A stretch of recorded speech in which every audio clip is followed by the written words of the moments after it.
Hi, my name is Mike, and I'm here to submit Resident Evil 4 New Game Pro as a category and a run for SGDQ 2019. And I currently have a top 3 time in this game.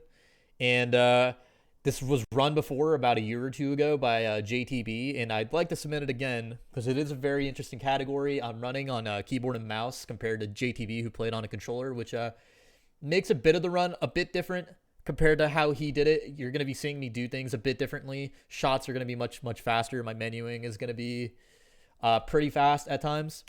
So let's go ahead and start. Resident Evil 4. So we're going to go ahead and start off in the village here. And we're playing on professional, which is the hardest difficulty in the game, above normal. You can only unlock this difficulty once you've beaten the main game once. And most, or actually no, I'm incorrect in saying that, but a lot of people opt to do this category with the special costume too, which is a new game plus item, to make it a little bit easier. But we're going to go ahead and use no new game plus items. This is a new game run, so we just use whatever the game gives us. And in this case, it's a pistol, a first aid spray, and some handgun ammo, like 1 pack of handgun ammo, if I recall correctly. And we're just going to be doing lines to avoid most enemies in the game. So right here, I'm going to go ahead and bait that enemy out. So because this is professional, most enemies are going to be very aggressive because the normal difficulty, which has the dynamic difficulty system, changes based on how you perform. But on professional, the difficulty of the game actually stays static at the highest difficulty, or the highest difficulty value. So enemies are going to be very aggressive. They're going to be swinging from really far away. 1 moment to do that. And their tracking is going to be very good. So I'm going to go ahead and bait that guy out. That wasn't a good pattern that I got, but it's all right. All right. And I'm going to use some grenades here to end this sequence fast. You have to kill 15 enemies for us to get past this village sequence. So I'm going to do this the safe way right here. Hopefully that was good. All right, that's fine. All right, so I did a bit of a safety strat there. I got some bad RNG of how the enemies were moving around, so I threw the grenade, that second grenade, at an angle that's a bit abnormal, but that's fine. As long as I get past that part. We're going to go ahead and stop at this well right here to get this pendant. And that pendant sells for 10,000 pesetas, which is the in-game currency, which we're going to be using to buy stuff from the merchant in the game, to get you weapons, to sell stuff. So I'm going to go ahead and just keep on going here. So this is the first mash and QTE. This is like the part of the game where you're introduced to QTEs. Or like forced QTs. So there we go. Just running away from that boulder. I just mashing the X key. And I actually pressed the QTE a little bit late. And the reason I did that is so I could have Leon run a bit farther ahead, past that one tree that you saw me roll onto. And that saves about a second compared to if you just press the QTE like right away. We call it tree skip. And I'm gonna go ahead and get that ammo. We're just gonna shoot this wire, push this shelf, and we are now done with the first chapter in the game. So I'm gonna go ahead and get past that QT. That's the first time we're introduced to the merchant, is through that cutscene, but we're not gonna talk to him just yet. We're gonna wait a little bit until we have a little bit more money on us. So this is another room where you can actually get past it by just by moving around and baiting out enemies properly. So you're gonna see me go up and try to get an enemy to do an attack before I move on. I might shoot an enemy so he doesn't grab me, but all right, that's good RNG. So yeah, as you see right there, even with their tracking, you can still do movement to get past a lot of enemies. I think I can run past it. Yeah, so I'm going to be able to run past this guy. I think I'm going to have to shoot him on the way back. Yeah, this guy is a little bit random, but it's fine. to shoot them in the chest. In this game, even on professional, if you just shoot them once with like any weapon, most normal enemies will get staggered. So it makes for getting past enemies to be like a little bit consistent. Because if you see an enemy about to grab you, you can just shoot them really fast. I'm gonna go ahead and do this line right here. Oh, I didn't get it, but I was trying to do an angle where I opened that door and I got that first enemy to point at me, but he didn't point at me. That's fine though. It's like a very minor optimization, and he still sidestepped, so I was able to get past him without having to shoot him, because often enough, if that enemy doesn't point at you, you have to shoot him, which is a little bit slow. We're going for as many like optimizations as we can, trying to get past as many enemies without ever stopping to shoot them. All right, we're gonna get another pendant right here. So that's another treasure that is gonna sell for 10K at the merchant. So we need one more, and we can go ahead and buy the rocket launcher, which is the most powerful weapon in a new game that we're gonna be abusing pretty heavily.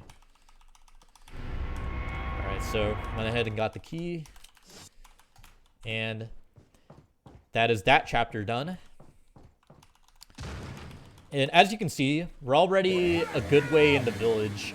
Most people would probably be would have spent like 2-3 hours getting here. For us, we got here in like 5 minutes by just running past all the enemies we could. All right, I got good RNG here as well, so I'm gonna go ahead and be able to bob past those enemies to do a little bob and weave. If I had gotten bad RNG, that first enemy would have moved a bit differently, and I would have had to shoot him, which is a little bit slower, but it's consistent. That room isn't often a big run killer. All right, so we're doing a little bit of backtracking here. As you saw, we went to that village area again, but this time we had the key to open up that main door, and we're gonna go ahead and grab this last treasure right here, and we're gonna have a forced merchant interaction right here. Except this time, we're actually gonna go ahead and sell and buy stuff. So I'm gonna go ahead and sell those treasures for 30K and buy the rocket launcher for 30K. And because of the inventory management that we did earlier, we actually have a space for it on the bottom left of the inventory, so we don't have to move anything around for it. So we've optimized the inventory in this game enough that often we don't really spend much time doing menu stuff, because we don't want to spend any time in the menu moving stuff around or like grabbing an item, etc. Because that's all slow. It counts towards your IGT, which is the in-game timer. We don't want that. So we're gonna go ahead and just keep on running. As you see, I'm picking up a lot of grenades at this point. And a lot of people on their casual playthrough probably didn't see much use in grenades, but they're actually extremely powerful. So gonna go ahead and shoot that crow. I missed the first shot, but I still got him. There's that one crow that drops a flash grenade, which we need for later. And all the other crows just drop money, as you saw with that one crow dropping some money, but it's not much. It's like 100 pesetas, which is like very, very little. All right, so we have a second boulder QT right here. I'm just gonna do that. This one, unlike the last one, we can just dodge whenever. And we're just gonna do some more running. And we have the first boss of the game coming up, so we're gonna pick up another grenade right here. So we have the first boss of the game coming up, and that is the mutant fish salamander thing that a lot of people remember that you have to fight on the boat. He's called Del Lago. We have a lot of nicknames for him, and the reason we do is because he is one of the biggest run killers in the game, at least in the beginning part of the game. But a lot of us experienced runners, we have dozens, if not hundreds, of resets to this boss right here. And the reason why is because there's no real way to cheese him. We have to kill this boss using the harpoons on the boat, which I'm gonna get on right now. And he does these diving patterns, which are very, very random. Like You can do a no reset just fine in this game, but if you're going for a world record time, you're going to be resetting a lot on this boss if he doesn't give you the right RNG. So right here, be doing some boat movement. I'm going to do this little movement right here to dodge. I missed that harpoon. That's okay, though. Missing a harpoon isn't like a huge time loss. It's like a second or two time loss. All right. As long as I didn't get the early dive, which is the worst pattern. Right here, he didn't dive just yet, so we can be assured that we're not going to lose too much time. All right. So he dived right here. This is like the medium pattern. This is called the late dive. And it's like it's the medium pattern because it's not as bad as the early dive. It's like 5 to 10 seconds faster than that, but it's still slower than a pattern where he doesn't dive at all. Which is what we want when we're going for like really good times, but this is okay. All right, so he's dead right there, and we're gonna do this final QTE to get out of this rope that's dragging us down. And there we go. That is the end of the chapter 1. We're now on chapter 2-1, which is where we have a bit of a time skip. It's now nighttime rather than daytime. And the game is going to go ahead and introduce this new enemy right here, as you saw on the right. Those are called Plagas. So these ordinary enemies, if you headshot them or like just shoot them anywhere near their head, they'll spawn that tentacle out of their head. And those guys are actually very dangerous on professional because they can actually one-shot us at this health. And we actually we don't upgrade our health at all during this run, so getting hit just once means you're dead. So it's a little bit scary, but that one Plagas is like particularly we can run past like no problem. And I'm gonna go ahead and switch to a rocket launcher now. So I went ahead and shot these 3 crates already, so I wouldn't have to do it here. It's actually faster to shoot from up there. And I switched to the rocket launcher. And the reason for that is you actually run faster in this game with the rocket launcher equipped than you do with a weapon. And you also run faster if you have a grenade equipped, an egg equipped, or nothing. So you actually run, I think it's like 4% faster than a normal movement speed. So it's not much faster, but it's a little bit faster. It's fast enough that it makes a difference. And we're going to be using the rocket launcher coming up in a little bit to deal with a boss really fast. Unlike Del Lago, who can make or break runs. Like bosses which we just fire rocket launchers at, they tend to be good. Like just really fast. You just shoot them, and they die. Okay, so. It's gonna go ahead, skip this merchant right here. And hardest boss in the game. You shoot him in the knee and he dies. We're gonna go ahead and grab that money and move on. Okay. So, yeah, that's that boss taken care of really fast. So as you saw, this run involves a lot of planning, a lot of routing to include rocket launchers, which we buy early on. And then we just keep him for a while and then just use him at the boss to kill them very fast. That is the meta for many bosses in this game. There's a couple of exceptions like Del Lago, and there's some more coming up, which I'll point out. But yeah, that is the dominant strat. And as you saw right there, we were able to run past those dogs by just not running directly at them. These dogs are not as smart as the Resident Evil dogs in the other Resident Evil games. And we're going to go ahead and do this puzzle. So as you see, we do most of the puzzles in this game pretty fast. Some of them can give you trouble. Like that one can give you some trouble sometimes because of how the inputs work. But most of the time, it's not an issue. But yeah, the thing with the puzzles in this game is that they look complicated, but if you break them down into numbers, it's pretty simple. So like for that puzzle, we just break it down to 2, 3, 1, and that's how many times you turn each circle, and that's it. All right, so something else I should start talking about now is we have someone with us. So this is Ashley. She's the president's daughter. So the plot of this game is Leon is under orders from the president to go rescue his kidnapped daughter. And that's Ashley right here. And Ashley is a lot of people's probably least favorite part of the game, because this is where the game becomes a little bit of an escort mission. So we're going to have Ashley with us. Not too much of the game, but we're going to have to take into account like how she behaves in some rooms. So for this room right here, we gotta be looking for a way an enemy behaves. Alright, he didn't do the right pattern, so we can basically just get past these enemies just fine, even with Ashley, as you can see. Alright, I'm gonna go ahead and tell Ashley to wait follow right here. And this is something you can do. Basically, enemies will be aggroed towards Ashley or towards Leon. I can't remember which. If you tell Ashley to wait and then follow you, like, enemies who just weren't aware of you before in the room will just all of a sudden be, like, know you're there, even if they're really far away. Alright, so wait. I'm gonna go ahead here. Wait. And this is a part where we can just leave Ashley where she is, and she'll just teleport to us when we hit this cutscene.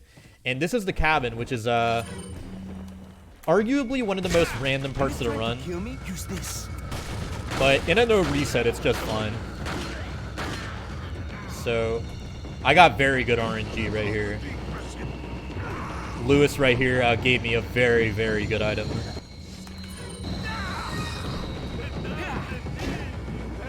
So as you see, I'm waiting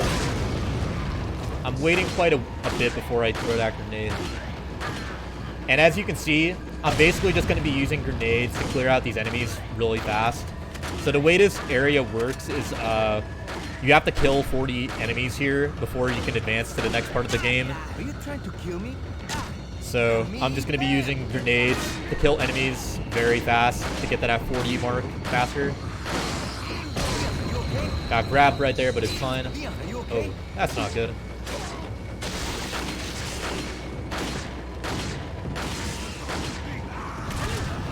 Alright, this is not how this is supposed to be going. I got kind of unlucky right here.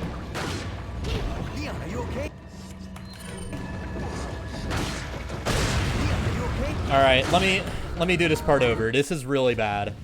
So, as you can see, I can just do that part over again. It's like a minute or two time loss, but it's fine. Stuff like that happens every now and then. So I got unlucky in that Lewis did not kill this enemy he was supposed to kill. And that enemy went ahead and spawned the Plagas, which is extremely unlucky. Like, almost never happens. Like, it's very, very, very unlucky what happened right there, but it's okay. As you can see, that's kind of where Cabin can be a bit of a run killer. This, along with Del Lago, this is the other big run killer, especially at a high level, because you can just lose a lot of time on this part just from very random stuff that happens to you. And there's not much you can do about it if it does happen. So yeah, as you can see right here, I want Lewis to get grabbed because all the other enemies won't attack me if he does get grabbed. And all these enemies that Lewis is killing actually add up to the 40 mark. That 40 kill mark. So if he kills an enemy, that is an enemy that counts towards that. So I'm gonna go ahead and grab all these items. As you can see, I'm grabbing them all in a very specific order, so our inventory can be good. All right.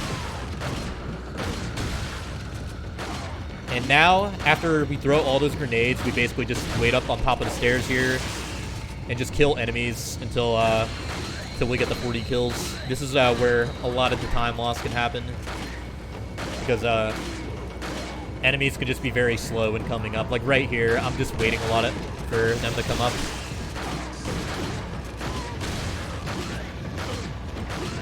And I'm being very, very careful with where I'm shooting. Being very, very wary of these Plagas so I don't get swiped by them. Alright. That is this cabin segment done. A little bit bumpy due to that bad RNG I got, but it's okay. Due to the way the restart checkpoint system works in this game, You can, if something happens, you can just go ahead and restart the checkpoint and just be taken back to the beginning of the room. All right. I think this might have been the first game to introduce I think Code Veronica was the first Resident Evil game to introduce the checkpoint system. But it's even more comprehensive in this game than it is in Code Veronica. So as you can see right there, out of those two paths, I chose to go right instead of left because the right side involves us running away from this El Gigante, but we're not required to kill him, so it's much, much faster than going the left side where you have to fight the Chainsaw Sisters and you have to kill them. It's just much, much faster to go this way. And also, those little shacks that I went inside have a lot of loot in them, which is going to be pretty handy for later. So, going right is just much, much faster than left. As you can see, we already got to this part right here, the gondola section, like in about a minute or so. And right here we have one of the first auto-scrollers of the game, where you just shoot these enemies while you're waiting to go down, and that's about it. So this right here would be a great time in a marathon setting to do donations, because you have about a minute or two to kill here while you're just waiting for this part. As you can see, it's not very challenging because you just shoot each enemy once and then they go down. Like, it doesn't matter how powerful your weapon is. You can just aim your gun, shoot them, and that's it. 1, 2, 3. And this guy right here is going to be the final enemy. And after I knock this enemy down, I'm going to go ahead and empty out my pistol. So I'm just going to be taking it to 5 and then reloading. Alright, that's it right there. And the reason I'm doing that is because it goes ahead and gets rid of all the pistol ammo in our inventory, so we don't have to sell it at the merchant coming up, because we're also going to be getting rid of our pistol very soon, because we're going to be basically upgrading it for a TMP, which basically does what the pistol does, but much, much better. And yeah, we don't really need the handgun ammo anymore, so using it there is just a little bit faster than discarding it in your inventory or selling it at a merchant, because it doesn't sell for very much, and it does take a little bit, so it's a little minor optimization. Alright. So coming up, we have the final boss of the village, which is the chief, like the big cheese, Mendez. And he's very vulnerable to incendiary grenades, so we're going to be able to kill him like a lot faster than most people think, even on professional. On 60 frames per second, we can kill him with 4 incendiaries, basically. So that's the first phase done. And then right here, we're just going to kill him using this barrel. There he is. That's the boss done. So that is one example of a boss besides Del Lago that we kill without the rocket launcher, but we kind of cheese him too, because I'm not sure if the devs intended for Mendez to be that weak to incendiary grenades, but he dies pretty easily. That boss is a little bit different on 30 frames per second, or if you were to play like one of the older console versions for the game, like 360 or GameCube, etc. You would have to kill Mendez using 5 incendiaries and a few knife slashes as well. I don't run 30 FPS, so I'm not too familiar with the strat, but I am aware of it. I don't know why that is exactly, but he just dies faster due to the frame rate. So us only having to grab 4 incendiaries before Mendez does make things a little bit easier. Okay. And basically we're making our way out of the village now with that eyeball we got from Mendez. So this is we finished like the first third of the run basically here. Because after this next room, we're going to be moving on to the castle, which is probably the most iconic one. No, I shouldn't say the most iconic part, but it's a part a lot of people remember because the game changes in tone quite a lot once you get to the castle. It goes from being like this kind of a scary like action horror game to like kind of like a dumb like blockbuster action type game. There are still some scary moments, but it is a bit harder to take seriously. So I can go ahead and leave Ashley here. And you're going to see her get grabbed, but it's not going to matter because she has her magic teleportation powers, like her instant transmission powers here to get back over to us. Yeah, as long as you just pass that invisible line, you get to the next chapter. All right, so here is where we're going to go ahead and sell a lot of our inventory and basically change everything up completely. So I'm going to go ahead and buy a rifle and a TMP. I actually made a mistake here. I was supposed to move these two. All right. Let me double check. Yeah, all right, we're good. Just wanted to double check because I've made a mistake before where I forgot to buy stuff at that merchant. But as you see, our inventory is just completely different now. All right. So we have a TMP now instead of the pistol, and we have a rifle now because we don't really need the shotty at all. The rifle is a very, very good weapon that can help us kill a lot of enemies very fast. And we bought ourselves another rocket launcher for later as well. Because it's better to just have it in our inventory than to wait for later. All right. As you see, I can just run past these mortars right here. So that shot you saw me do at the beginning, I actually did to kill that one enemy at the mortar. As you can see, there's nobody there right now, and Ashley's getting grabbed.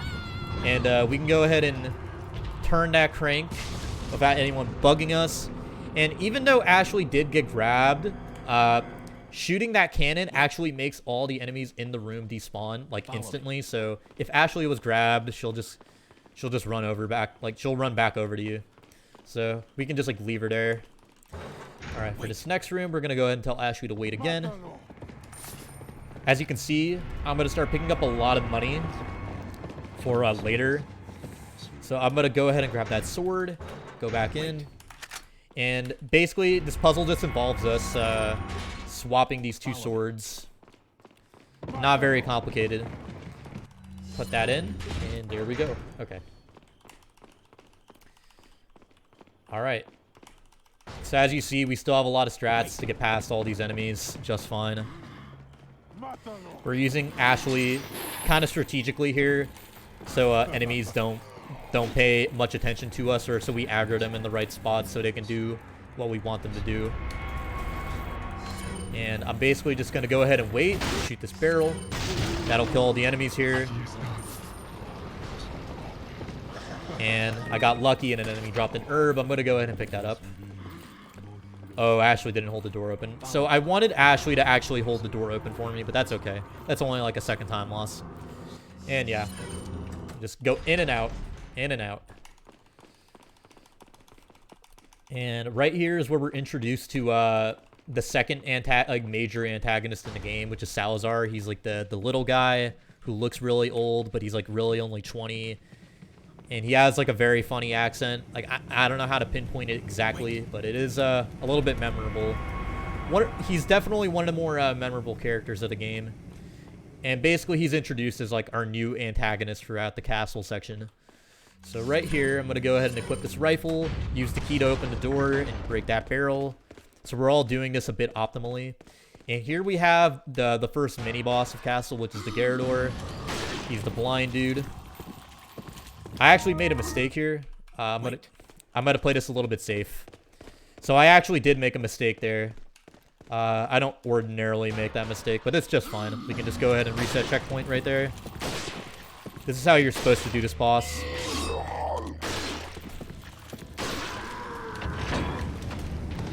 So I'm doing some safe strats right here, so I can deal with these enemies coming up. I don't ordinarily do this room this way, but it's just fine. We have a lot of strats in this game to help us get past like enemies who ordinarily would give us a bit of trouble.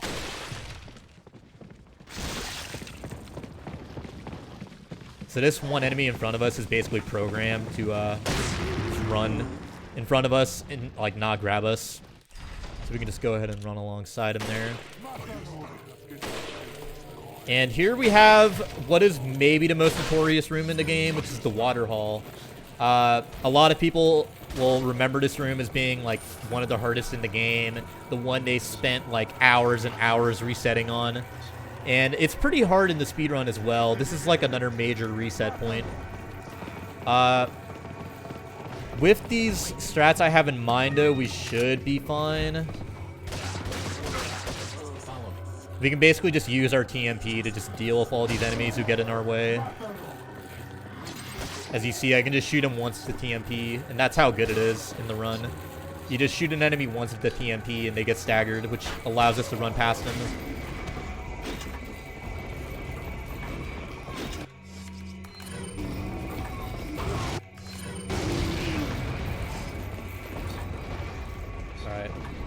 Alright, that was pretty good.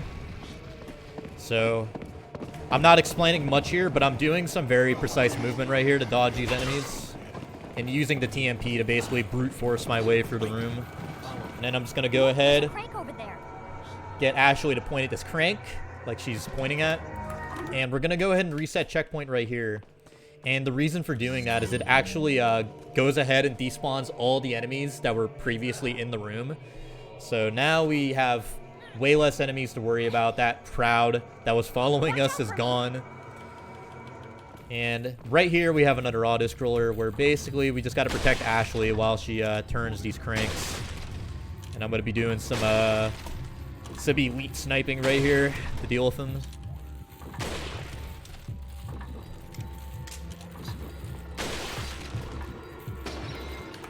And there we go. And I'm also going to go ahead and pick up some of these, this money while I'm waiting for her. And, like, the rest of the time now, we basically just wait for Ashley and, loot.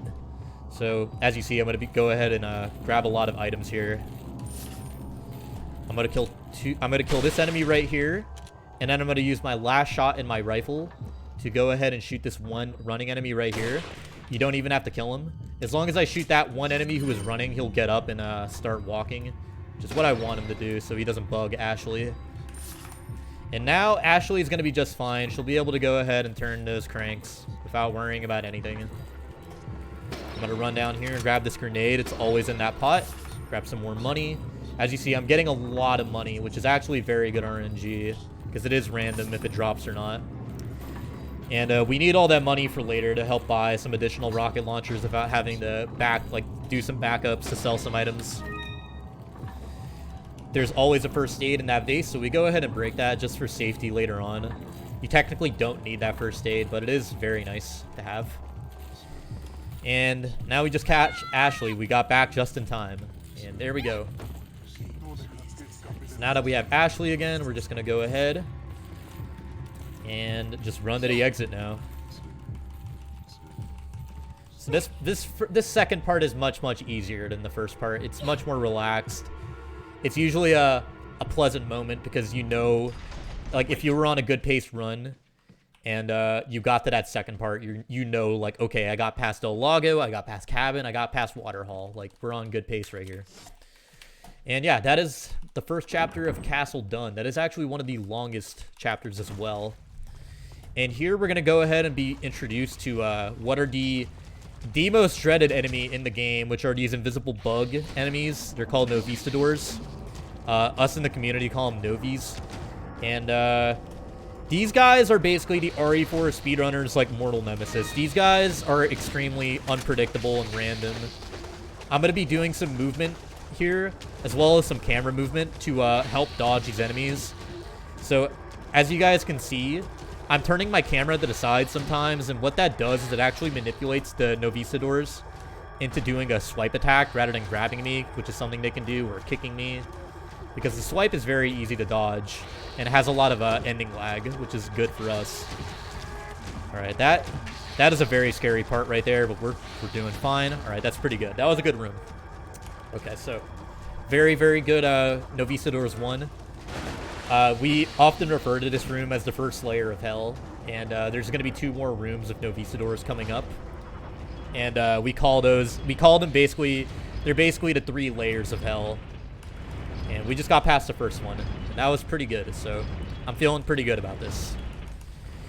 Of course, if you do happen to get some bad luck, you can go ahead and just restart checkpoint, but often if you're on like a good pace run, that is a run killer. But this game is very friendly towards no resets, luckily enough. In that if, you know, anything bad ever happens, just restart checkpoint and try again.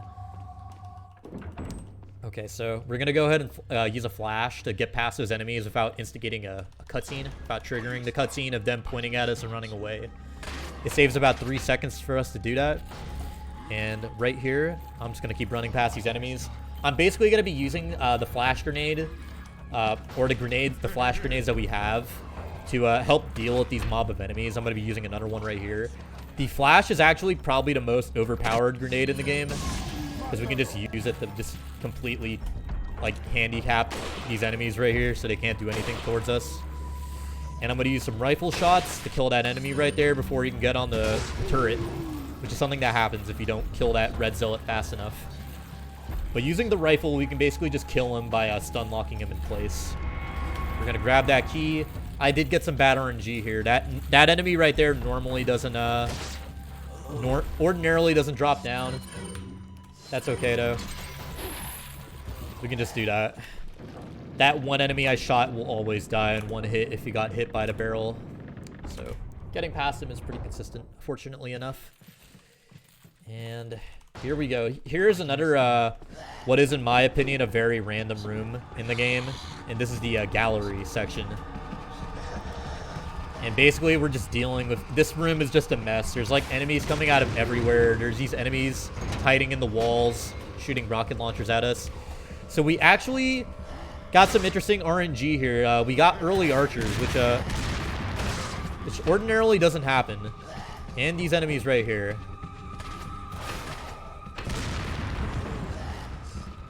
So that isn't usually supposed to happen. But that's okay. There's nothing really wrong with that. As you can see, the room went over pretty well still. But yeah, you basically used it.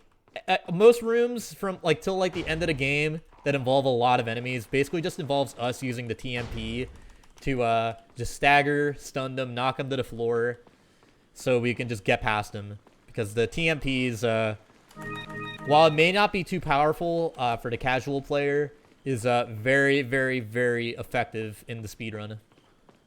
Okay. So as you see, we swapped over to the rocket launcher again. And we did that, of course, for the movement buff, as we did earlier. And the reason we did that is because this part right here, which is the dog maze, which is a part a lot of people probably remember, we can run past all these dogs with precise movement. So as long as we're not running directly into the dogs, they have almost no chance of grabbing us. Like, you still get the occasional the occasional dog that'll get you sometimes still, but it's very, very rare. It almost never happens. Most of the time, you can just go ahead and, like, that was a little bit sketchy right there, but we're fine. As long as you're not running into them, the dogs usually cannot get you. And I'm also going to be turning my camera up, because where your camera is also manipulates them. So, again, as long as we're not running directly at them, they can't really do much. And we have our camera pointed up for some good measure right there, so they can't do anything. And we got the 2 puzzle pieces we needed, so now we can advance to the next part. Gonna go back to the TMP, because we're gonna need the TMP for the upcoming room here. Okay. So ordinarily I would grab this green herb, but we're actually doing pretty well in terms of healing. We have 2 green herbs and 1 first aid. So that's pretty good for most of the run right now. I'm going to go ahead and grab this flash right here and trigger this cage that drops on top of us, but using the TMP, we can just get out really easily. And yeah, you're seeing just how powerful the TMP is. Like, I can just knock all these enemies down with 1 shot each. It just makes me able to get past this room like no problem. And I'm also going to be using the TMP here to deal with these 2 enemies coming up.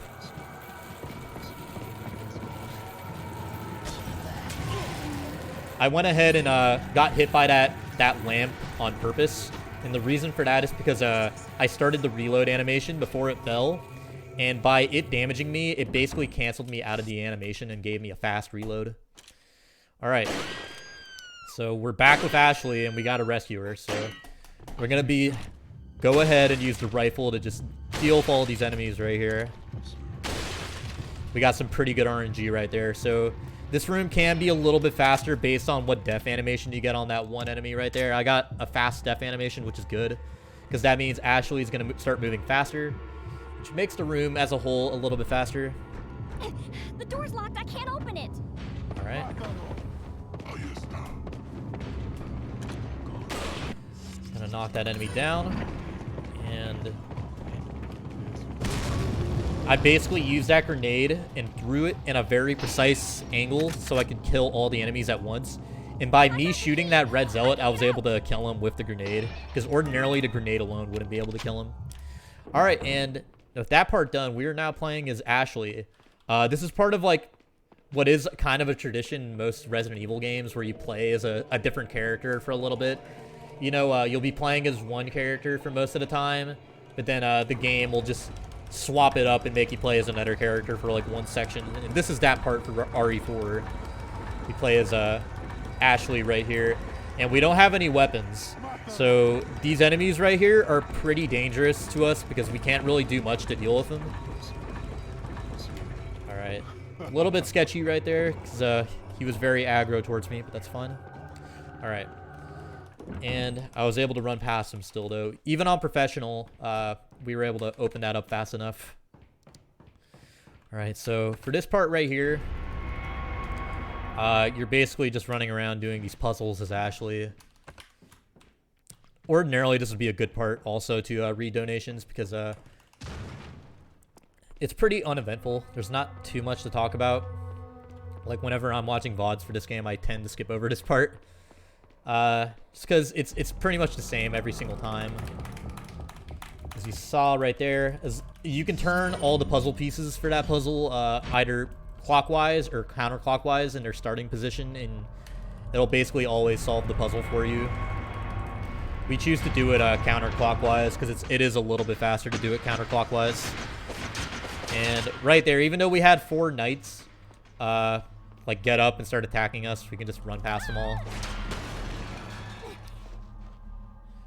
And right here, we're just going to get a couple of QTEs where these knights try to swing at us, but we're able to just get past them all. Something I should mention about the QTEs in this game, though, that I haven't mentioned previously, is that when the QTE prompt shows up, you'll get either X and C or mouse 1 and mouse 2.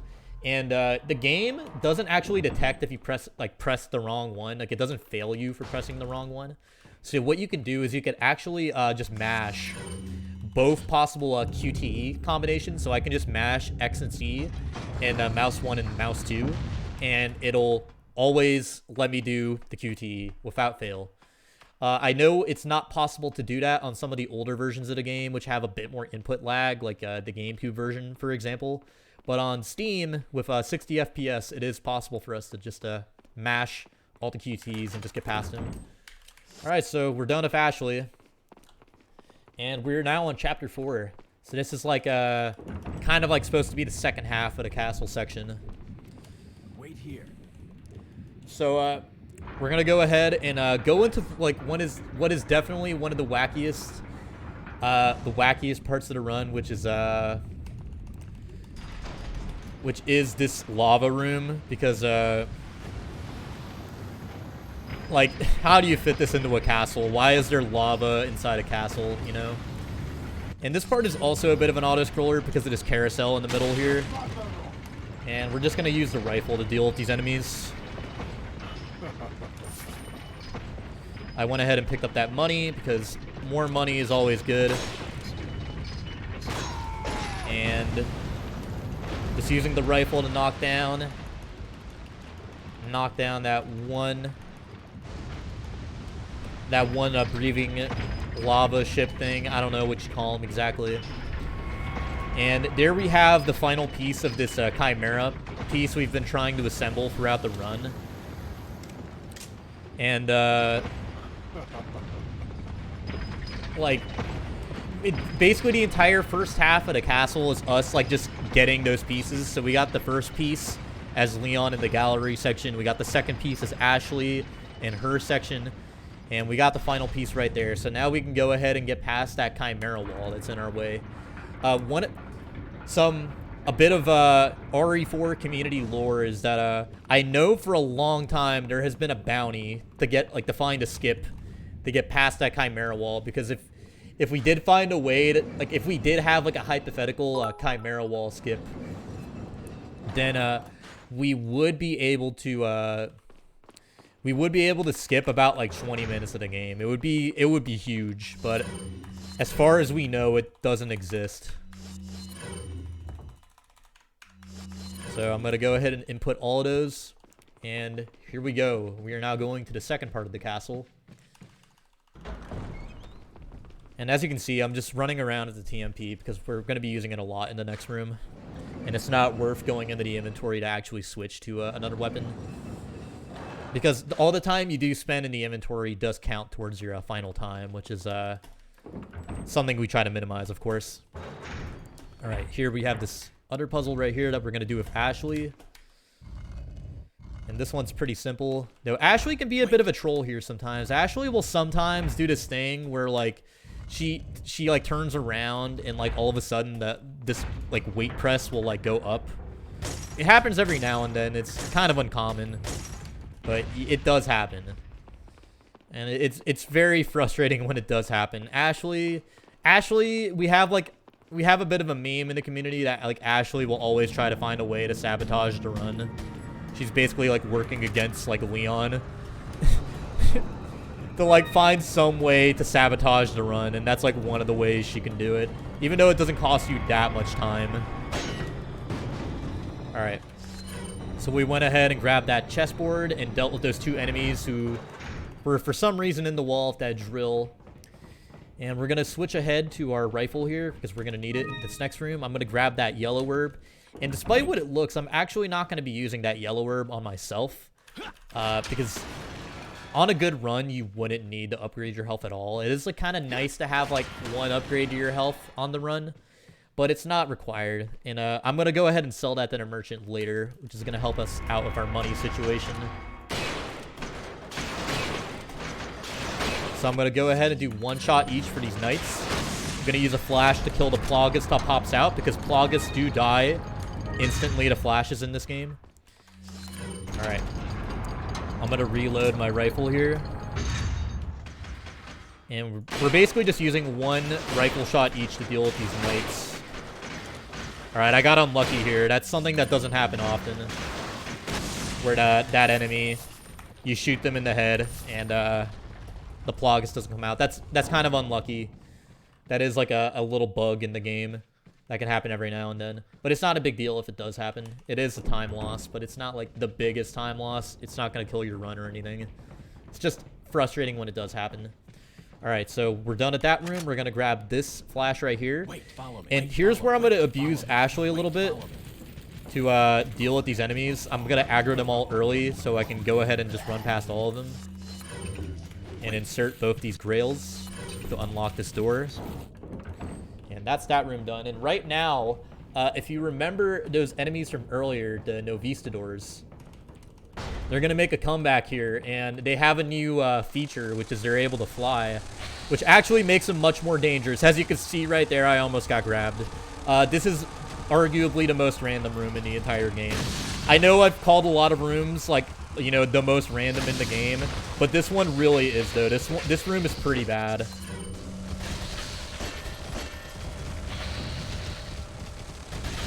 I'm gonna go ahead and just kill that enemy. It was a bit of a time loss and a bit of a waste of ammo, but I really did not want to deal with that Novistador grabbing me, but we survived. So basically, that room is just go to the lever, knock it down, use your two flashes to stun the Novis, and then just get out as fast as you can. And that room, I have lost count of how many times that room has killed my run. I have lost many good runs to that room. It is that room is a bit frustrating. Once you're going for a very good time, it is very frustrating. Alright, so we're just going to run past all those shenanigans. And we're going to go ahead to the clock tower here. So we're basically going ahead, and as you may have noticed, Ashley is gone. She got kidnapped by those flying Novis. And we're going to rescue her now. But it does mean we're not going to have Ashley for quite a bit now. Like, I don't think we get her until, like, we don't get her for, like, I would say half an hour or so still. And we're just going to shoot all these planks to activate this this clock tower, which is going to turn the bridge outside, allowing us to go to Salazar's room. And I got kind of lucky right there. This archer right here has a pretty... Yeah, it's like 50-50 if he hits you or not. It's not a big deal if he does. It is like a bit of a time loss, but it's not going to like kill your run or anything. And as you can see, I'm able to just run past all these enemies. The funny thing with the archer enemies is if you get close to them while they're aiming at you, they'll go ahead and put away their crossbow and try to run away from you. I think that's just how their AI is programmed, or how they were meant to be, how they were meant to behave. Ooh, I got unlucky here. That's... What happened there almost never happens, which is where those two enemies are like both right there ready to swing at you and body block each other. It's fine though. Right here we have a bit of a sketchy room. I'm going to go ahead and bait all those enemies out. And we're going to use this rocket launcher to deal with both these Garradors because we don't want to deal with them normally. And I'm just going to shoot both these enemies. And that's this room dealt with. So that armored Garrador actually does have enough health to survive one rocket launcher shot. He has a very high health pool. But even if he does survive, he dies to one hit from the rifle if you hit him in the plagas on his back, which I did. And here we have the next merchant we're going to talk to. And we're going to switch up our inventory a little bit more here. Alright, we have a lot of money, which is good. And here you can see I'm buying a new weapon. I sold the rifle to get this new item here. And this right here is the striker.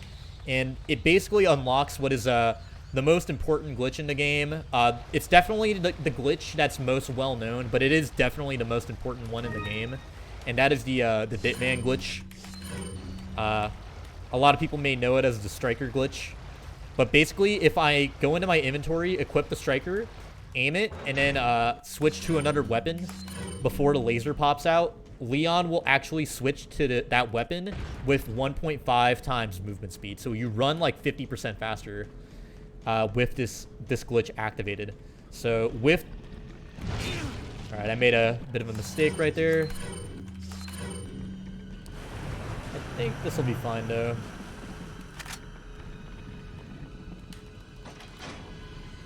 Yeah, we're fine. Okay. So I was trying to go ahead and dodge that QTE, which is something you can do, but it is very hard to do. It's not a big deal, though. We have heals in our inventory still, so we're able to go ahead and deal with that, no problem. But yeah, the Ditman glitch, along with the movement buff that you naturally get from the grenade, gives us like this super movement boost. So we're running around really fast now, and this is what we would consider like to be the second half of the run now, technically, because we are about into the halfway point of the run. And that glitch that we're introduced to does change up the run quite a bit, because we're going to be able to run past enemies much easier now, or it's going to be much easier to run past them. But we do lose it from a lot of things. So if you get damaged or get staggered or have to open a door or climb an angled ladder, it will get rid of the Ditman effect. So we have to be reactivating it a lot, but because of the way I'm going to go ahead and buy another rocket launcher. We're just buying these all over the place. I forgot what I was going to say, but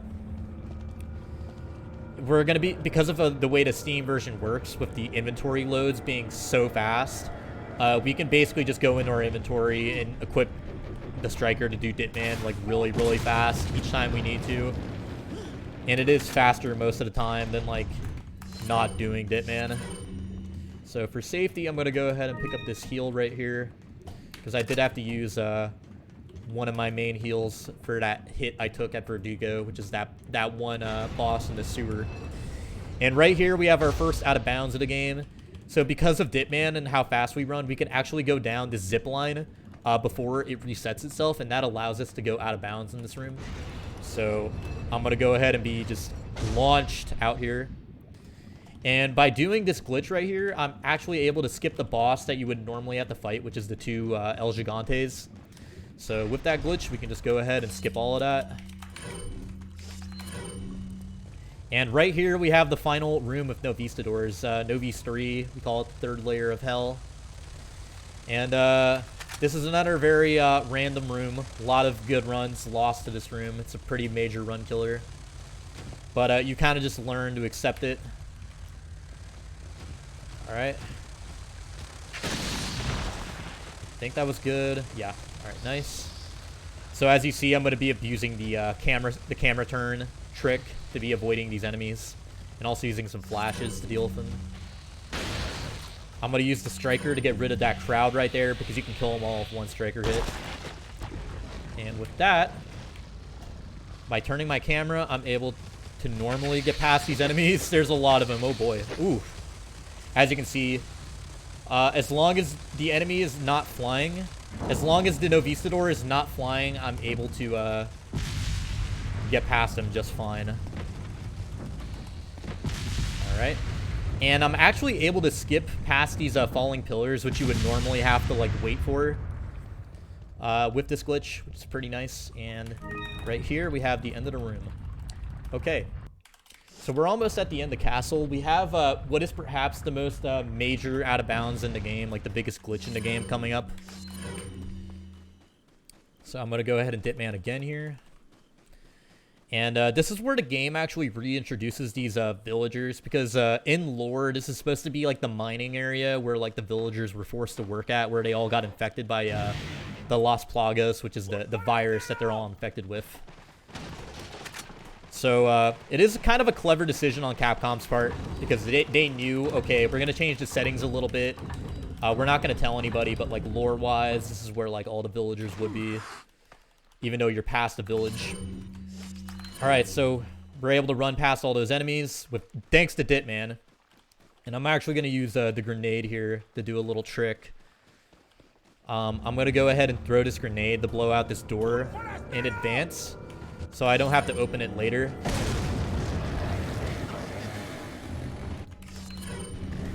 Oh, I messed that up. You want a Ditman, your grenade here. And I'm going to be using some more manipulation here to run past all these enemies.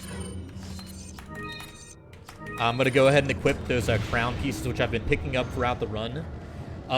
That crown right there actually is the most valuable treasure that you can get in the entire game.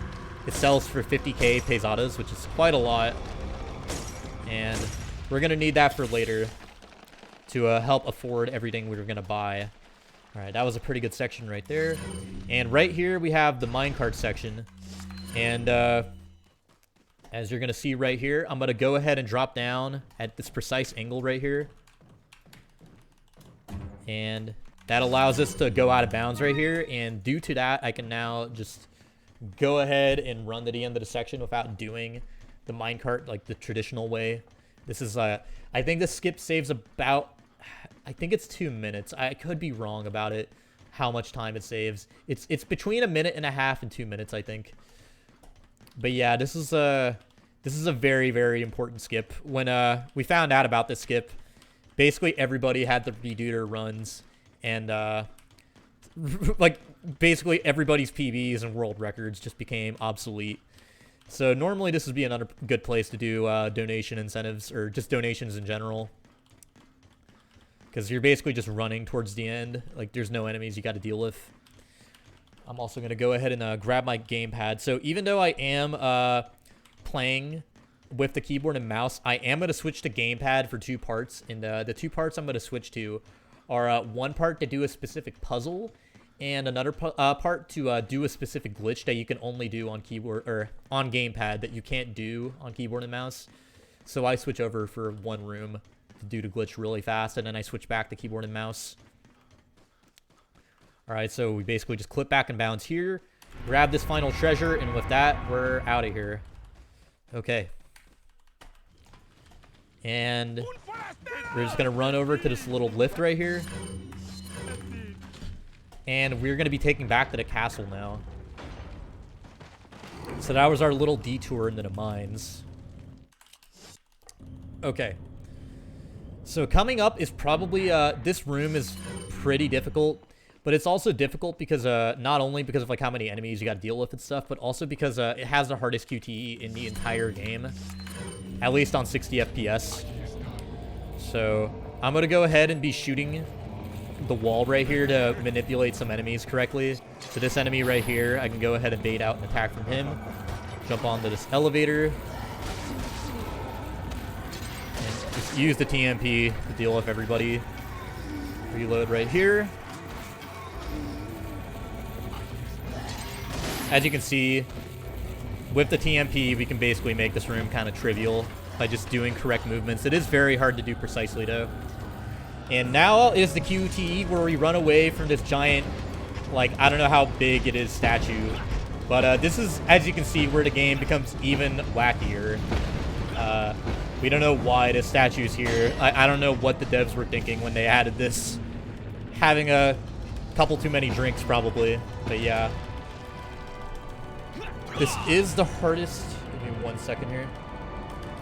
Alright. I'm lucky to get past that, but that is a part where you can die. It's not a huge deal if it does happen in a no reset, because you can just go ahead and load up a checkpoint to retry it. But I was able to get past it just fine there.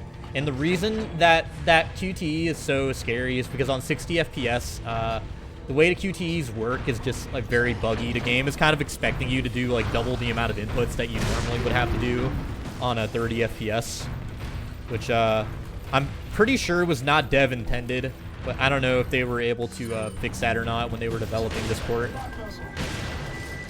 So I'm going to go ahead and shoot all these enemies. I basically just ran past all those enemies and those barrels that were rolling down. And this is a part that is actually very difficult as well. I'm going to be shooting at a precise spot on the floor right here to knock these enemies down.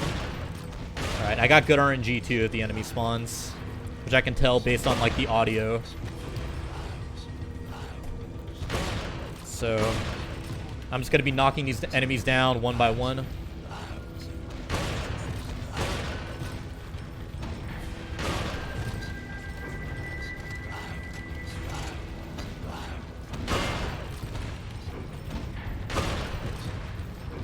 I actually played that a little bit safe. I could have shot one of those last few enemies down one by one, but I decided to be a little bit extra cautious there.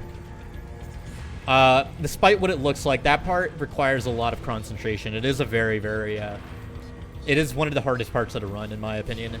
If you do mess up at all and don't knock an enemy off, like they get trapped in the corner or something and you can't knock them off, it actually does cost you quite a lot of time. A lot of good runs have been killed there too. I don't know if I would call that part a run killer specifically, but it has killed many good runs. What are you buying? Alright. And we're gonna buy another rocket launcher right here. And we're gonna deal with the final boss of the castle, which is Salazar, who's been transformed into this giant Plagas thing. And after shooting that eyeball 3 times, we can just shoot him with a rocket launcher. If you hit him directly, it'll just kill him instantly, which is pretty convenient for us. And there we go. So that's that boss done. People might remember, but there is actually an out of bounds you can do in this room to skip this boss. That is like a little bit faster, but you can only do it on 30 frames per second. And because I'm playing on 60 FPS, it doesn't work, unfortunately. But what you would do is you would use the Ditman glitch to drop down off that ledge at a specific angle, which would make Leon basically clip out of bounds. So you can just run directly through the boss and just out the room. But because it's 60 FPS, we just kill that boss the legit way. Like, sort of legit way. I mean, using the rocket launcher is kind of legit because it is in the game, even though the devs probably didn't intend us to be abusing it this much. Alright, so now we are done with the castle section. We're on the final third of the run, which is the island portion. Where, for a lot of people, this is probably where the game drops off in quality a little bit because it does become very action-oriented from here on out. Like, basically, any of the horror parts that were present in Village and even the castle were kind of gone for this part of the run. And we're still chasing Ashley around because we were never able to rescue her from earlier. So I'm going to go ahead and do that puzzle. I know exactly where I need to leave that puzzle right there to do to be able to do it. And by getting that one enemy right there, his name is JJ, to swing at me, I'm able to manipulate that. Actually, I may or may not... Ooh, alright, that was a little bit scary right there. I was very worried about that, but if that Plagas had been a little bit closer, I would have died. Like 100%, I would have died. But we're good. Okay. A safety strat you can do there is you can actually, like, reset checkpoint, like, right after you finish that puzzle. So, if you do, like, if you do want to play that room a little bit safer, you can. It is a little bit slower, though. I tend to play a little bit risky in my runs, but there are some parts where I know it's not good to take a gamble. And as you can see, we're just using the Dipman glitch to run past more enemies. It's just very, very hard for them to do anything due to this glitch. Oh, another trick I never explained is that the way I'm being able to turn very fast throughout this run, like I've been able to just like snap Leon to the left and right, is there's actually a trick called quick turning, which is pretty prevalent in the speedrun, which is where we go ahead and just like turn our camera and then aim, and that'll go ahead and just turn Leon instantly. So it is very useful for when you're trying to do like precise movement in this game. So with Ditman glitch, we're able to bait out those two enemies into throwing their dynamite, and the garage shutter stays open a little bit longer than it usually is. Or no, we have enough time due to Ditman to squeeze past it due to the glitch. All right, this is a bit of a trolley puzzle. I messed up there. I pressed the red button a little bit too much. And this is where we're also introduced to probably one of the most iconic enemies in the game, which is the Regenerator, which are these walking, like these big walking husks that breathe very loudly. And fortunately for us speedrunners, they're kind of stupid, so we can just like run past them, go up to them, bait them out. They're very slow, so while they may be an issue for a lot of people casually, these guys aren't too bad for us in the speedrun, as you can see. I just go out, bait and attack, and just run past him. And that's that section done with. Alright. As you can see, I've been getting a lot of grenades throughout the run. And I'm going to be using all these grenades I have very shortly, actually. Alright, that was a little bit scary. Alright. But yeah, but with some more precise movement right there, we're able to run past those guys. That crossbow guy can be a bit of a troll. He can like shoot you instantly sometimes. Just the crossbow enemies in this game in general are very random. They can just they can shoot much faster than they usually do sometimes. I don't know why. All right. So I'm gonna go ahead and Ditman to my rocket launcher here because we're gonna need it in the upcoming room to deal with a required mini boss, which is the Iron Maiden. They're basically regenerators, but with these spikes all over their body. So I'm not even going to see it. I'm just going to shoot a rocket around the corner, and that'll kill it. And right here, because he has the key card that I need to go rescue Ashley, I just wait for his body to finish falling. And basically, that's it. And here's where we're going to start using all our grenades. So right here, you have like this crowd of enemies you got to deal with, but just look how overpowered the flash grenade is. You just go up to them, throw the flash grenade, and they're all stunned. It's just insane to me, like how prevalent flash grenades are in this game, despite how powerful they are. I don't think the devs intended flash grenades to be that useful. But it basically just like nullifies how dangerous most rooms are. So this room right here, I'm also going to be using a flash grenade along with some enemy manipulation. I'm going to tell Ashley to wait, follow there, throw that grenade. And with this kick right here, I've basically dealt with every room, enemy in the game besides this one. And now we can just run past everybody. And this is another room where some precise movement, we can just get past it just fine. And Ashley's with us too. She normally isn't. You actually don't need Ashley to get that cutscene right there. She'll just use her instant transmission to get over to you. And right here is another section where we have to deal with some more Iron Maidens. And I'm going to be using my flash grenades to basically make them like a little bit more, a little less dangerous here. This is a little bit scary, actually. That enemy did not move that much, but we're fine. Okay. Alright, I'm going to use another flash right here. Just 3 flashes in a row to just deal with all these enemies and get past them. And as you can see, I have nothing equipped right now. And this is actually going to be another glitch we do right here. So I'm going to switch over to gamepad. This is a glitch that only works on gamepad, actually. So I have to use a controller for this. And I'm just going to use the controller to get over here. And what I did is I had Ashley just stay in place without telling her to wait. And what that does is it just stops the enemies from spawning early. There's a gate here. So as you can see, because I told her to follow me a bit late, all these enemies are just chilling right there. Because they only aggro on the Leon and not Ashley. The wait follow that you do with Ashley just makes them aggro towards you. But otherwise, like, they don't really actually care about Ashley too much. Alright. That was a bit close. We're going to deal with some more regenerators right here.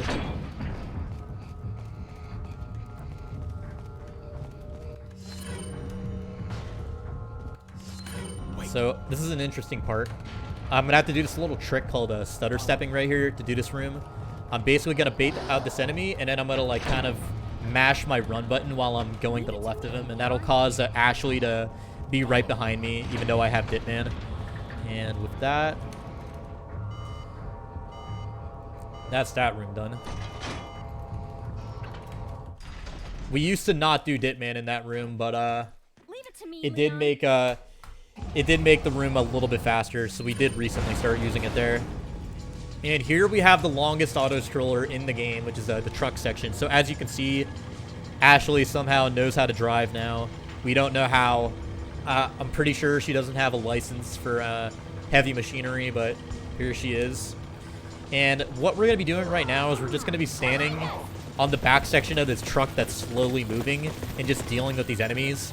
But here's a funny little thing we can do. We can just stand at the edge right here, and these enemies can't do anything to us. So, as I do get a bit towards the end here, I am going to go ahead and shoot them, though. And whenever the truck is paused is basically whenever I kill them. But otherwise, what you can do is you can just stand at the edge of the truck here, and none of the enemies will jump on. So, I'll just hang out back here. And all these enemies that are behind the truck are not going to be able to jump on. It kind of trivializes this part a little bit, but it can still be a bit dangerous. Alright.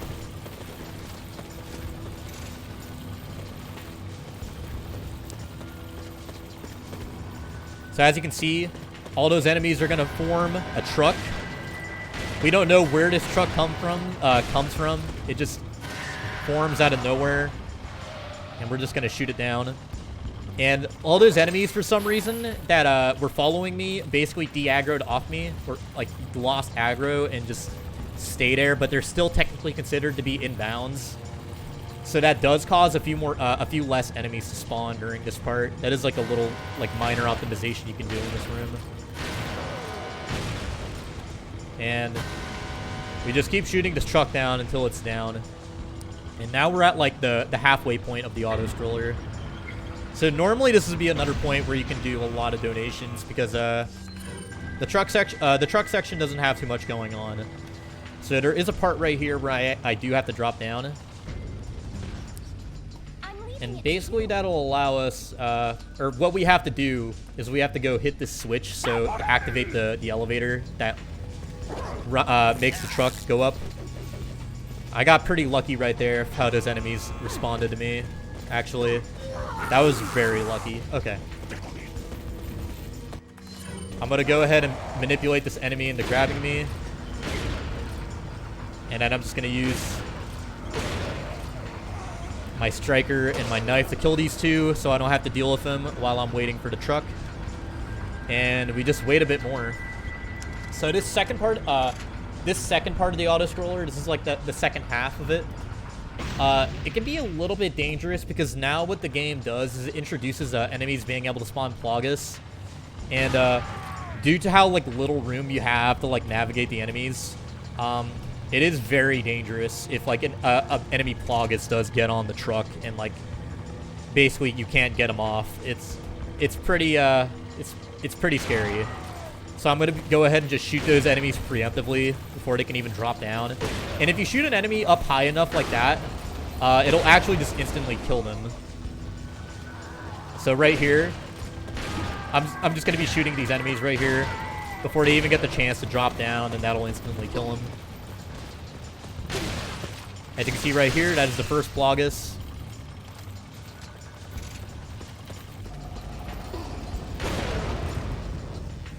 I'm just gonna go ahead and I'm just gonna stop this Plagas from like getting on top of the truck.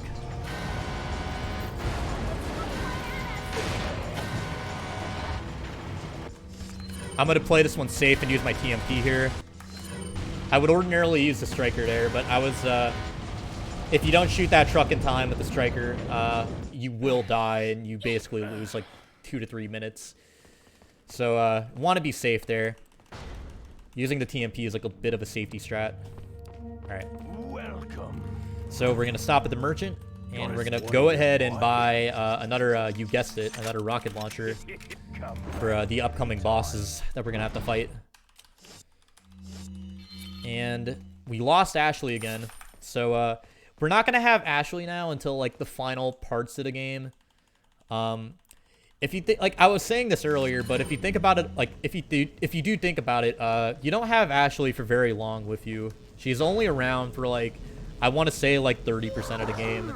Not much of it. Most of the game you are by yourself. That's why I'm kind of reluctant to call it an escort mission type game when like the majority of the game isn't an escort mission.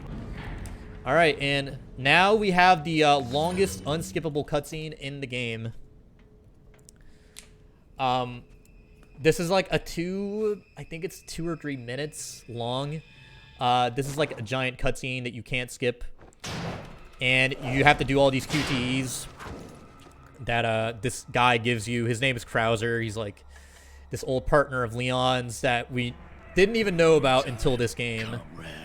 Which makes this, if you do think about it, it makes this cutscene like a little bit comedic. I died in a crash But yeah, 2 years ago. Is that what they told you? most of us who have ran the game have watched this cutscene so many times. We can do all the dialogue like verbatim. We like know the exact times they grunt. We've seen this cutscene so many times. What do you want? And I'm just gonna do that QTE mashing trick that I talked about earlier to just do these QTEs instantly without having to worry about anything. Leave Ashley out of this. Oh, I needed her to buy Sadler's trust in me. Like you, I'm American. So yeah, you basically just do the QTEs until it's over.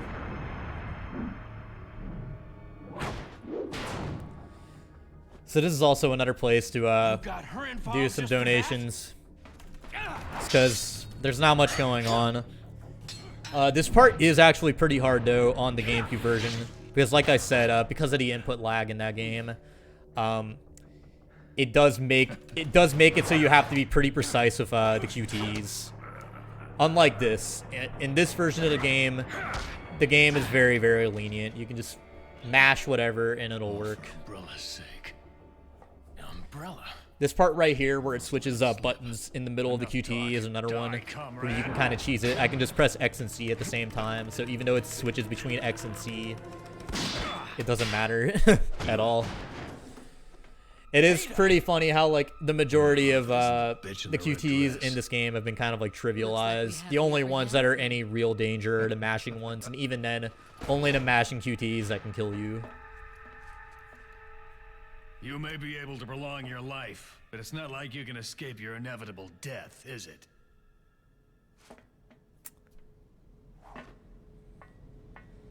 So I should go ahead and take a moment to explain what we're going to be facing up against in a little bit. But this chapter that we're on currently, which is 5-3, is It's basically a giant boss rush because we fight 2 bosses basically back to back, each of them, which are like kind of lengthy, but they're not too bad in the speedrun. That said, you can get trolled a little bit, but it's usually not too big of a deal. Again, due to how the checkpoint system works, and like due to the amount of like backup strats we have to deal with the bosses. So I'm gonna do a little trick here where I interact with that panel right there, and it makes the lasers come to me instantly, which is it's like a few seconds faster. I'm not exactly sure how fast it is. And we're gonna take this lift right here down to the cavern section where we have the first of 2 bosses to deal with, which is it. Or his name is supposed to be U3, but a lot of us in the community call him like U2 or like Bono. It's a little inside joke.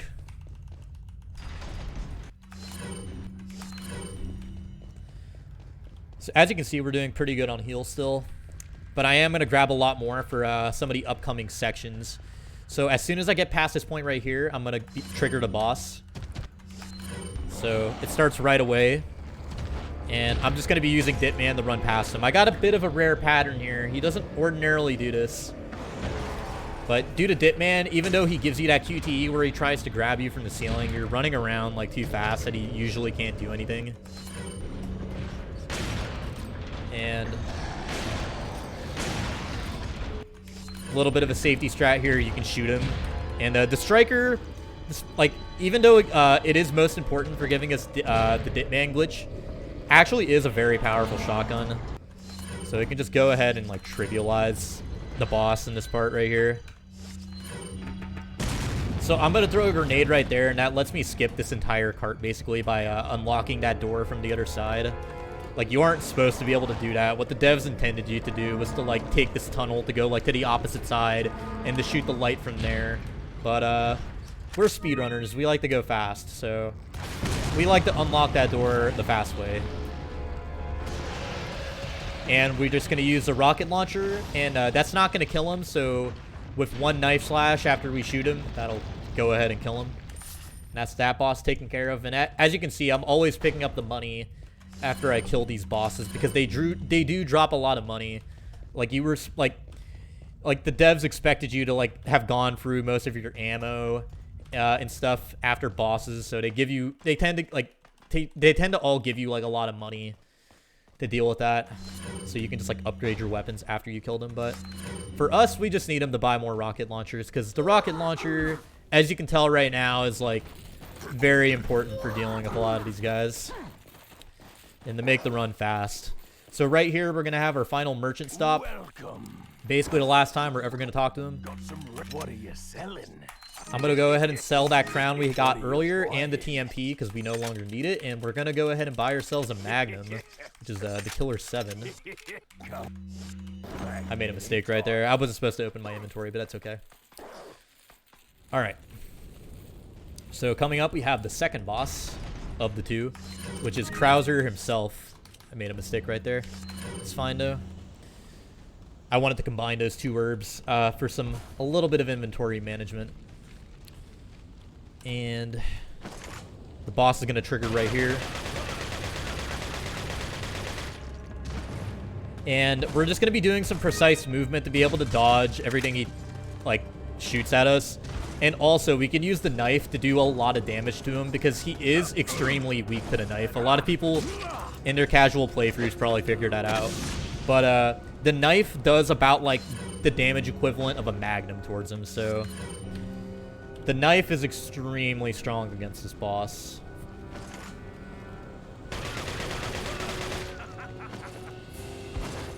So right there, with Ditman, we're able to just run past him shooting at us. And right here, I'm going to do some precise movement to just shoot him twice, and that'll instantly get us past this phase right here. And I'm going to use Ditman to go ahead and push this this block. Alright, that was good. So as you can see, because of how Ditman works, I'm actually going past the block, or clipping through it. You don't actually push the block much faster. You do push it faster, but not much faster. Like, it has a bit of a set speed to it. So, we're going to go ahead and just dodge all these guys right here. Some good old movement. And we're just not going to talk to him at all. This fight is unique for having these little parts where you, like, the game, like, has a prompt for you to, like, respond to him. But all of those cost us time. We don't want that. So we just go ahead and ignore him. He's probably pretty upset at us because we don't respond to anything he says. And right here, this is the final phase of the fight. I'm basically just going to corner him right here. And using the knife, I'm just going to be able to stun lock him to death right here. Because he can't go farther than this platform right here. And that's Krauser dealt with. So as you can see, using the knife, you can just deal with him really easily. As long as you get him against a corner like that. Fortunately for us, where he starts out at, there is a pretty consistent setup to doing that. And all these pieces that we got throughout the fight, we're just going to use to unlock the door and get us out of here. And this is now one of the last major parts of the run, 5-4. This is like the part where Mike, the helicopter pilot, is helping us out here by just shooting all these guys for us. That said, we're going to be able to get past most of these guys before Mike even has a chance to help us. Alright, this guy's body blocking me a little bit. This part's a bit random. It's just very, very chaotic. You just try and run past the enemies and hope none of them hit you, because there are so many enemies right here of guns and crossbows and stuff. It's very, very chaotic. I'm going to go ahead and shoot this JJ right here to stun him. And I'm going to go ahead and use this grenade to deal with these enemies down here. This is a very good section. Okay. I didn't get hit at all. Alright, that was very good. And now this is the second part right here where we have to hit these two switches right here, and we have these 3 turrets shooting at us. Using the Magnum and our incendiary that we've had for like half the game now, we're gonna be able to kill all these enemies like relatively easy. Like you're gonna be easy work to deal with. Okay. One ahead. And now we're gonna use the Magnum to kill these last few enemies.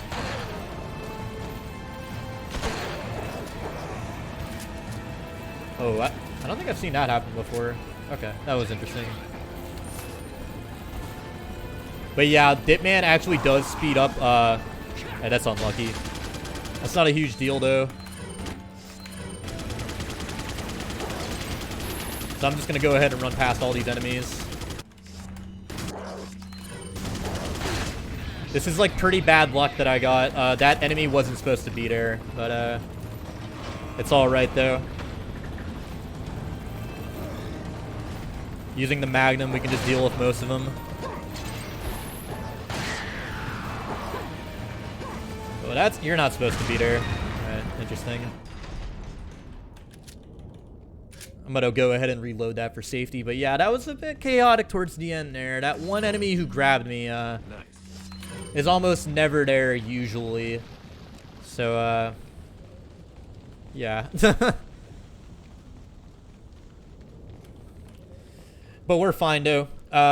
All those heals that we've been picking up towards this part are basically for 5-4. It's possible to have a 5-4 where you get so unlucky that you get hit, like, 5 times or something like that, and they all take you down to, like, red health, like, which is danger level. And, it happens to every runner, so it is good to be a bit prepared for it. So I tend to pick up a lot of heals in preparation for it. And I'm going to pick up that one flash, and what that one flash is going to let us do is it's going to let us deal with a lot of enemies in this room. This is another very random room, but with some proper execution, we should be okay. Alright, that's kind of unlucky. That's okay, though. I got a bit unlucky here. That's okay, though. As you can see, I can just use Ditman to get past all these guys. Alright, that was a bit unlucky as well, but it's alright. Ordinarily, I can shoot that enemy before he can hit me, but He was in a kind of bad spot, but it's okay. And now, what we're going to do is we're going to be using our flash to basically demobilize all these enemies. We're basically just, like, trying to press these 2 switches to get past this final gate here. Alright, that's unlucky. Bit of an unlucky room, I gotta say. That's okay, though. That room is very unpredictable. The enemies who are standing there don't get hit by the flash, so if you have a crossbow guy standing at the end there, he can usually get you, but because of all the heals we had, we're okay. Alright. And we have Ashley again. We're basically just have her for the rest of the run now, because we're at the very end now. So Leon and Ashley, who had been implanted with the Las Plagas virus, actually, like near the beginning of the game, we actually just got rid of him right there. And right now, we're going to go ahead and face what is the last boss in the game. He's kind of trivial, though. Compared to the likes of Del Lago and Krauser, he's pretty easy, actually, in the run. We have this setup right here. We can just kill him instantly. By using the rocket launcher on his eye like that, we trigger Ada to drop down this special rocket launcher for us. And using this rocket launcher while Sadler is on screen, we'll go ahead and just instantly kill him. Like, you don't even have to aim that well. As long as he's, like, kind of on screen, Sadler will just die from the rocket. So it makes that fight pretty trivial with the setup we have. So this is like the final corridor right here. We can have Ashley just wait for us because we're going to use a retry checkpoint to do this next part right here. We can just have her teleport to us instantly right here.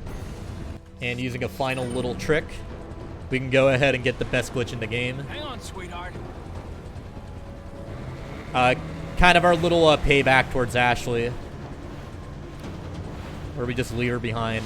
But yeah, it is pretty funny that Ditman can even like affect cutscenes like that if you just use an item in a specific like way like that, the way I did. All right. And this jet ski part is pretty free. There's not much to it. This is like ordinarily where time would be at the end of this section. It's coming up in a little bit. But you basically just, we've done this part, like most of us RE4 runners have done this part enough that we know exactly how to move the jet ski. And that right there is the final cutscene. And that's time. So I'm going to go ahead and skip towards the end to basically just get my results.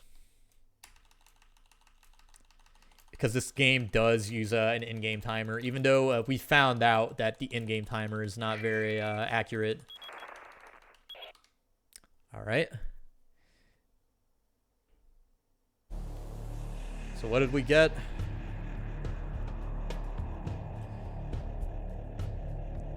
$131.43. My PB is, I think, a 129.02, so it is about 2 minutes slower than this. The reason I lost so much time was due to the reset I did early in the run to cabin, but that's okay. It's very easy to get a run under like a fair estimate, like 135, I would say, or like just 140. But I think 135 is more reasonable. But yeah, that is my submission for New Game Pro. Gonna leave it at that. It's a fun run. There's a donation incentive with the costumes you can choose at the beginning of the run. And there's a lot of skill required. The run is pretty optimized. I'm using a very unorthodox control scheme, which makes the run a bit different than it has been before when it was ran previously at a GDQ. And yeah, that's about it. Thank you everyone for watching. And that is the RE4 New Game Pro submission.